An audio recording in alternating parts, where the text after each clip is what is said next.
গেল, আমরা গনিমতের মাল জমা করে পাহাড় বানায় দিলাম।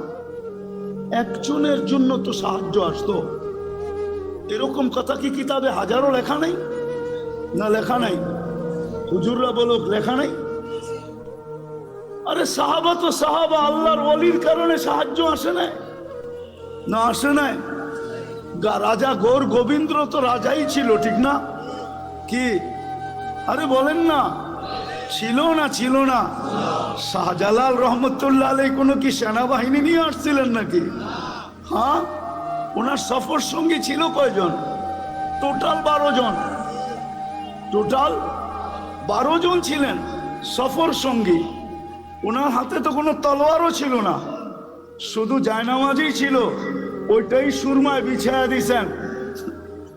সুরমা চিনছে কে জায়নামাজ বিছাইছে, ভিজানো যাবে না, ডুবানো যাবে না, বরং ওই পারে পার করে দেওয়া দিতে আমি বাধ্য। পার করছেন না করেন নাই? শুধু এই অবস্থা দেখেই তো বাইগা গেছে, ঠিক না? আসামে বাইগা চলে গেছে, সিলেট খালি করে দিছে। আপনি ভাবছেন রাজা গৌর গোবিন্দ শুধু, রাজা গৌর গোবিন্দ শুধু শাহজালাল রহমতুল্লাহ আলাইহিকে দেখছেন? ওকে কবর থেকে উঠায় জিজ্ঞেস করলে না বোঝা যাবে কি দেখছে? হ্যাঁ, কি ওলামা একমত না দুই মত?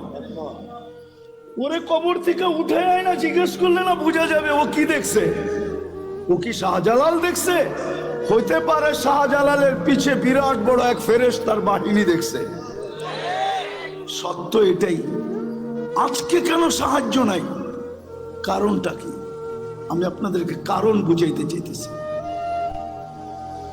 শেষ কাজে কারণ বুঝাইতে চাইতেছি কেন এই দুরবস্থা। আজকে মুসলমান শেষ করে দিতেছি। আজকে মুসলমান, নারী বলেন, পুরুষ বলেন, যুবক বলেন, বৃদ্ধ বলেন, শিক্ষিত বলেন, অশিক্ষিত বলেন, আজকে আল্লাহর হুকুমকে ছেড়া দিছে।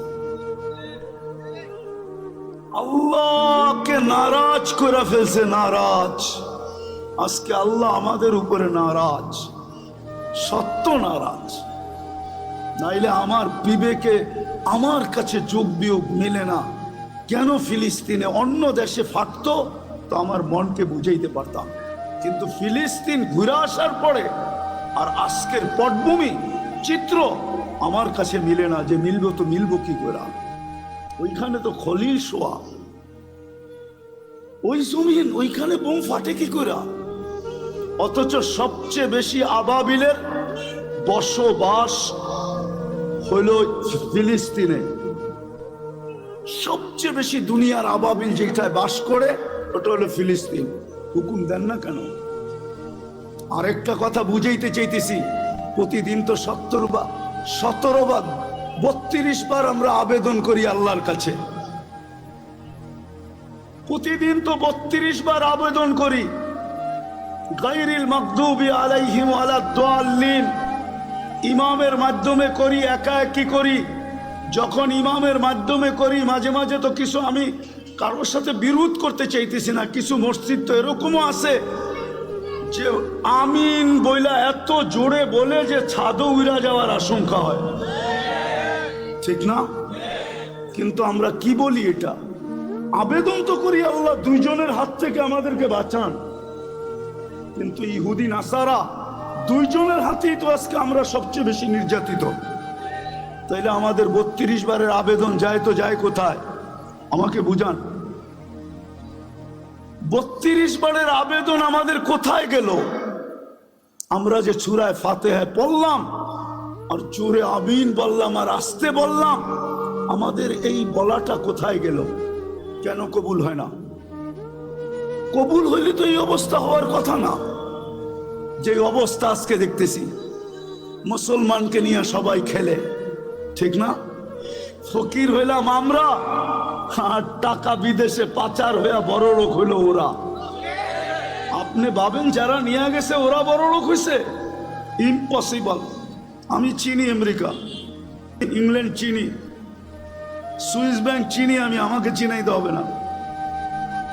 হ্যাঁ, আমি চিনি, বহুত মানুষকে চিনি, 2-4 জন প্রেসিডেন্টও চিনি যারা ট্যাক্সি চালায়, ট্যাক্সি, আমেরিকাতে ট্যাক্সি চালায়। অবশ্য আমাদের দেশের না, আফ্রিকান দেশের। নিয়ে গেছিল খুব, এখন ট্যাক্সি চালায়। কেন এই দুরবস্থা? একটু ভাবেন, চলে তো যাব, থাকা তো যাবে না, পুঙ্খানো হিসাব তো নিবে। সত্য তো এটাই। যদিও কেউ মাঝে মাঝে জিজ্ঞাসা করে, হুজুর 60 বৎসরের হিসাব নিতে 50,000 বৎসর লাগবে কেন? আমি বলি, শোনো, তুমি ডেলি কতটুকু অক্সিজেন, কয়বার শ্বাস প্রশ্বাস নিছিলে? কয়বার? আরে 1,60,000 বার। তো মাসে কত নিছিলেন? বৎসরে কত? 60 বৎসরে কত? স্বাভাবিক শ্বাস নেওয়ার দাম তো আমাদের দেশের এক শিল্পপতি আমাদেরকে শিখায়া গেছিলেন, কিন্তু আমরা তো এটাকে মাথায় ধারণ করি নাই। 2020 করোনা লগ্নে বাংলাদেশের প্রথম সারির এক শিল্পপতি মারা গেছিলেন।